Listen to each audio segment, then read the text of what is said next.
welcome to another deep dive. Oh, this is a fun one. Today, we're going to be looking at something that sounds pretty intimidating, to be honest. Oh. A C++ implementation of a quantum-inspired Monte Carlo integer factoring algorithm. Wow. Yeah, so quantum factoring, Hmm. C++A, Right. but don't worry, Yeah. we're going to break it down. For sure. You'll be surprised how clever this code is, I bet. even if you're, not a coding whiz. Right. We've got some interesting techniques to unpack, like wheel factorization, Mm-hmm. the sieve of Eratosthenes, Yeah. even some Gaussian elimination. Okay, so this is serious stuff. Ready to dive in. Absolutely. I'm excited to see how this all comes together. What's really cool is that this algorithm is inspired by quantum computing, Yeah. but it runs on, regular everyday computers. Oh, nice. It's like a glimpse into the future of computation. Yeah, absolutely. Yeah. Okay, so let's start with the building blocks. All right. We see some include directives at the top. Yay. They're like gathering the ingredients for a complex recipe. I like that analogy. And look, there are some boost libraries. Oh, yeah. These aren't your everyday libraries either. No, not at all. These boost libraries are crucial Yeah. because factoring large numbers requires handling massive quantities, like that regular data types can't even dream of holding, Yeah. Yeah. These libraries give us the tools to work with those supersized numbers and manipulate them efficiently. It's like needing industrial strength measuring tools to build a skyscraper. It's absolutely. Not your average ruler. Yeah, you need the big stuff. Then we've got namespaces, Oh, okay. which help keep everything organized. Right.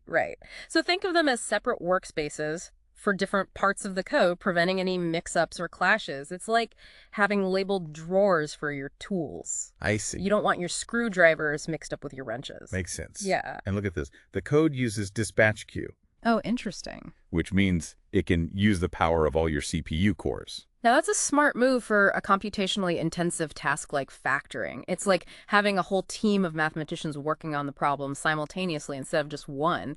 Right. It can dramatically speed things up. For sure. Okay, now let's get to the good stuff. Wheel factorization.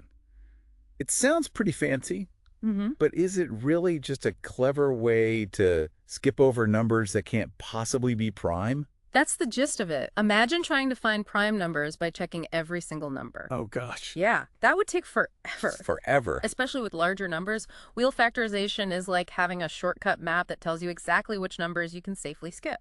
So how does this map work? What makes it so efficient? Well, the basic idea is that a prime number, except for 2 and 3, can only be in the form of 6k on IOs 1, where k is any integer. Right. So this eliminates a huge chunk of numbers right away. And we can create even more sophisticated wheels based on larger prime numbers. It's like having a finer and finer sieve to filter out the non-primes. Ah, that makes sense. Yeah. So the code is basically using this pattern Right. to eliminate a ton of possibilities right off the bat. Exactly. And it gets even better, right? Oh, yeah. The code uses different wheels depending on the size of the prime numbers involved. Yes.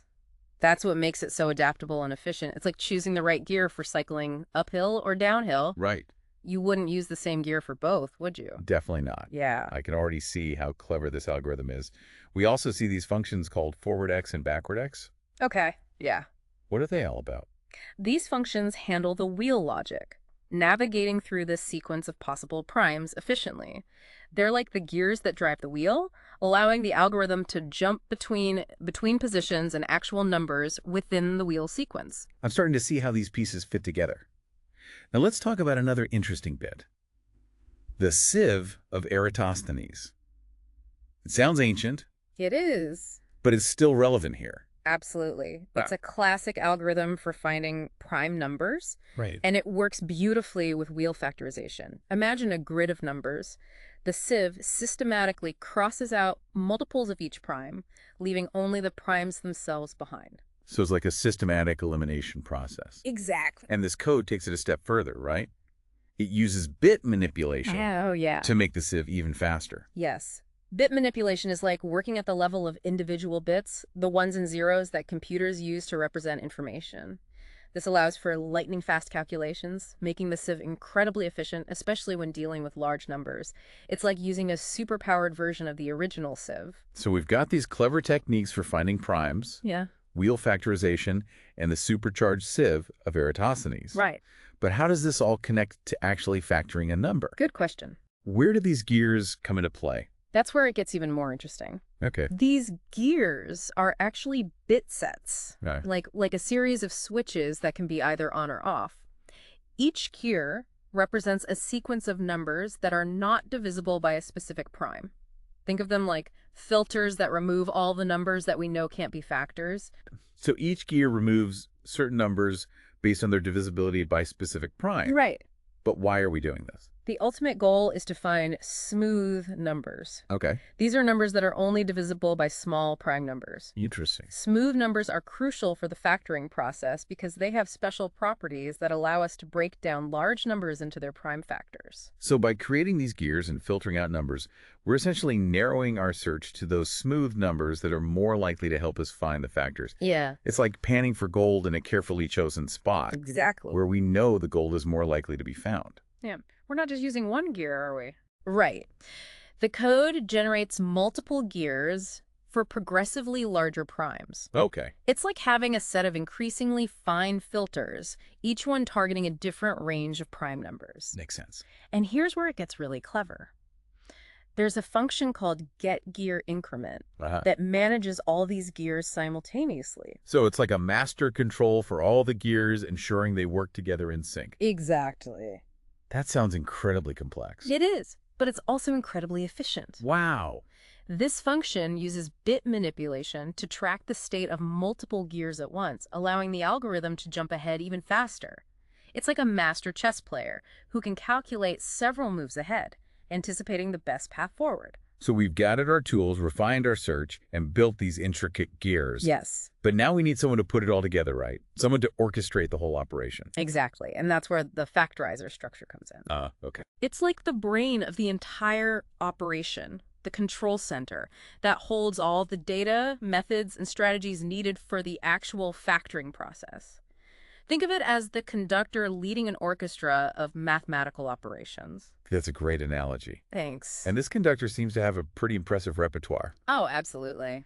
Let's take a look at what it can do, shall we? Absolutely. We're about to unravel the magic of factoring one method at a time. Okay, great. But we'll save that for part 2 of this deep dive. Sounds good. Right after quick break. Okay. We'll be right back to explore the fascinating world of the factorizer structure and see how it puts all these clever techniques to work. Yeah. Don't go anywhere. Welcome back. Before the break, we were just getting ready to peek inside the factorizer structure. Right, the brains of this whole factoring operation. Yeah, exactly. This is where things start to click into place. That's right. The factorizer structure is like the central command center. Yep. It holds the number we want to factor, all those finely tuned parameters from the gears and sieves, and it orchestrates the entire process. So what kind of tools does this command center have at its disposal? Right. I'm guessing it's not just brute force trial and error? Well, it does have a brute force method, but that's more of a last resort, like using a battering ram when all else fails. It's the most straightforward approach, trying to divide the number by every possible factor until you find one that works. That sounds pretty time-consuming, especially for large numbers. Exactly. That's why it's used strategically, mainly for smaller factors or as a fallback option when other methods haven't yielded results. So what are the more sophisticated methods this factorizer has up its sleeve? Now we're getting to the heart of the quadratic sieve. Okay. One of the key methods is sieve polynomials. Remember those smooth numbers we were talking about? This method is all about finding them within a specific range, like panning for gold in a carefully chosen spot. So it's like sifting through potential factors, looking for those smooth nuggets that hold the key to breaking down the number. And here's where it gets even more clever. Okay. The quadratic sieve uses a brilliant trick involving squares. It searches for numbers whose squares are congruent modulo the number we want to factor. Congruent modulo. Yeah. That sounds like a mouthful. It is a fancy way of saying that their squares have the same remainder when divided by our target number. Gotcha. These congruent squares are crucial because they reveal hidden relationships that help us find the factors. So it's like finding two pieces of a puzzle that fit together perfectly, even though they might look completely different at first glance. Right. And this leads us to another method, right? Yes. Gaussian elimination. You got it. Gaussian elimination is where the linear algebra magic comes in. Remember those smooth numbers we found with sieve polynomials? Yeah. This method takes those smooth numbers and finds dependencies between them, like connecting the dots Okay. in a complex network. So it's like analyzing the relationships between all those smooth numbers Precise. to see how they fit together in a bigger picture. And the goal of all this Yeah. is to construct perfect squares Right. from those relationships. It's like solving a complex system of equations where the solution reveals those precious perfect squares. Why are perfect squares so important in this whole process? Because of a fundamental property of numbers, if the difference of two squares is divisible by a number, then that number can be factored. Oh, I see. So by finding those perfect squares, we're essentially cracking the code Right. to unlock the factors. That's pretty ingenious. So we've found these smooth numbers. Yes. We've used Gaussian elimination to construct perfect squares. And now we're ready to extract the factors. What's the final step? That's where the solve congruence method comes in. This method takes those perfect squares and cleverly uses their properties modulo the number we're factoring to try and extract a factor. It's like using a decoder ring to finally reveal the secret message. So it's like we put together all the pieces of the puzzle, Yeah, and now solve congruence is the key that unlocks the final solution, exactly. revealing the factors we've been searching for. And it all starts with that main function, FindAFactor. Okay. It's the starting gun Yeah. for the entire factoring process. So this function kicks off the whole operation. Right. But it doesn't just blindly jump into calculations, does it? Yeah. I mean, it seems like there are some checks and balances in place. You're right. FindAFactor first validates the input, making sure we're not trying to factor something impossible like a negative number or a number that's already prime. That makes sense. No point in running a marathon if you're already at the finish line. And I bet it also checks if the number's a perfect square, right? Absolutely. If the number is already a perfect square, we can easily find its square root, Yay. which gives us the factors. Easy. No need for all the fancy algorithms in that case. Talk about efficiency. Yeah. And remember how we discussed that the code can use multiple CPU cores? Yes. I'm guessing that comes into play here as well. You bet. FindAFactor cleverly divides the work among multiple cores, Okay. allowing for parallel processing. It's like having a team of mathematicians Right? working on different parts of the problem simultaneously, Yeah. dramatically speeding things up. So it's like a well-coordinated team effort, each core tackling a piece of the puzzle. Exactly. And this function also has some parameters that we can tweak, right? Yes. Like adjusting the settings Right. on a high performance engine. Precisely. These parameters allow us to fine-tune the algorithm's behavior. Things like adjusting the smoothness bound, how smooth those numbers need to be, or the number of rows used for Gaussian elimination. It's like calibrating the instrument's Right. optimal performance based on the specific number we're trying to factor. This is incredible. It is, yeah. We've gone from seemingly simple techniques like wheel factorization Right? and the sieve of Eratosthenes to this sophisticated symphony of algorithms Yeah. all working together to crack the code of factoring. It's like watching a master pianist flawlessly execute a complex composition. It really is a testament to the power of computational thinking by breaking down a problem into smaller steps and applying clever techniques, we can solve seemingly insurmountable challenges. Right. And what's even more remarkable is that this algorithm is just a glimpse Yeah. into the potential of quantum-inspired computing. Right. Imagine what we'll be able to achieve when true quantum computers become widely available. That's mind-blowing. But even without quantum computers, Yeah. this algorithm is already pushing the boundaries Yeah. of what's possible with classical computing. Yeah. It's a testament to the ingenuity of the developers who created it Yeah. and the beauty of the underlying mathematical concepts. Absolutely. And it's a reminder that even in the age of artificial intelligence and machine learning, Right. the power of human ingenuity and Yeah. the elegance of mathematical thinking Absolutely. remain essential for solving complex problems and driving innovation. Well said. Yeah. We've covered a lot of ground on this deep dive, but there's always more to explore. If you're interested in learning more about these fascinating techniques of wheel factorization, the sieve of Eratosthenes, the quadratic sieve, there's some great resources available online Oh, yeah. and in libraries. And for those who are feeling adventurous, Uh-huh. why not try implementing a simplified version of the algorithm All right. in your favorite programming language? It's a fantastic way to solidify your understanding Absolutely. and experience the thrill Yeah. of bringing these concepts to life. I wholeheartedly agree. There's nothing quite like getting your hands dirty with code to truly grasp the power and beauty of these algorithms. And who knows, Yeah. maybe you'll be inspired to create the next breakthrough in factoring or other computational challenges. Yeah, that's an exciting thought. We've come to the end of our deep dive into this quantum-inspired factoring algorithm. I hope you've enjoyed the journey as much as we have. It's been a fascinating exploration Has been. of the intersection of mathematics, computer science, and human ingenuity. It's been a pleasure to delve into this intricate world of algorithms Yeah. with you. Hopefully you've come away with a newfound appreciation for the power of computational thinking Yeah. and the endless possibilities that lie ahead as we continue to push the boundaries of what's possible. Until next time, keep exploring, keep learning, and keep that spark of curiosity burning bright.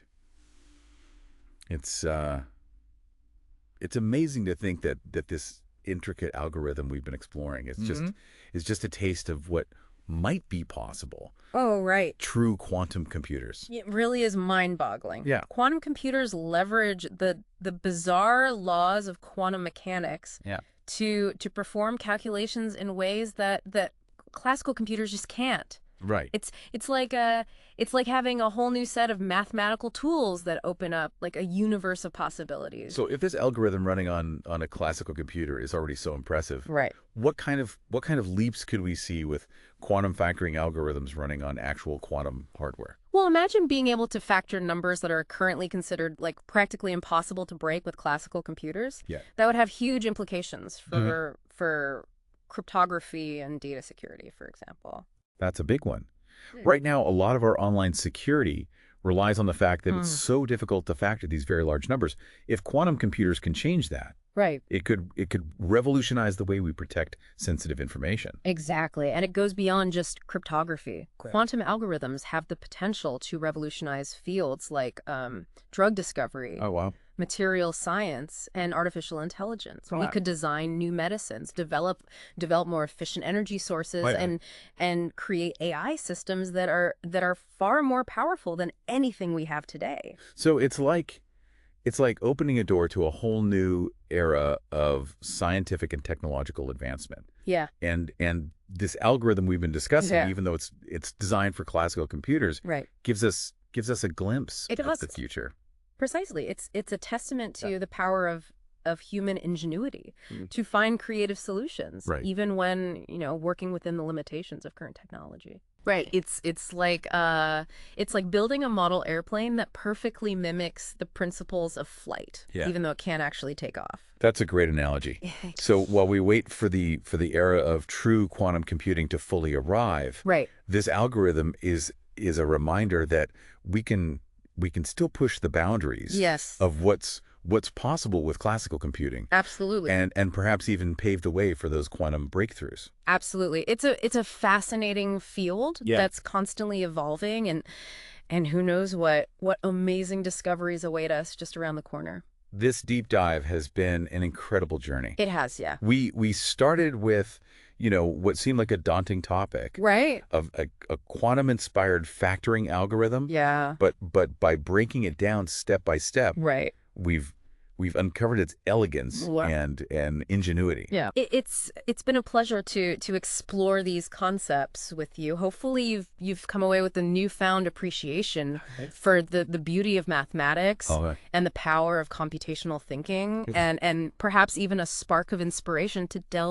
delve deeper into this fascinating world. Absolutely. If you're eager to learn more, there are some fantastic resources available online, in libraries, Yeah. and even in online courses. For sure. Don't be afraid to dive in Yeah. and explore. And remember, even if you're, not a mathematician or a computer scientist, Right. you can still appreciate the elegance and impact of these algorithms. They're a testament to the power of human creativity and the endless possibilities of the human mind. Well said. So Yeah. keep that curiosity alive, keep exploring, and who knows, maybe you'll be the one to make the next breakthrough in this exciting field. Until next time, happy computing.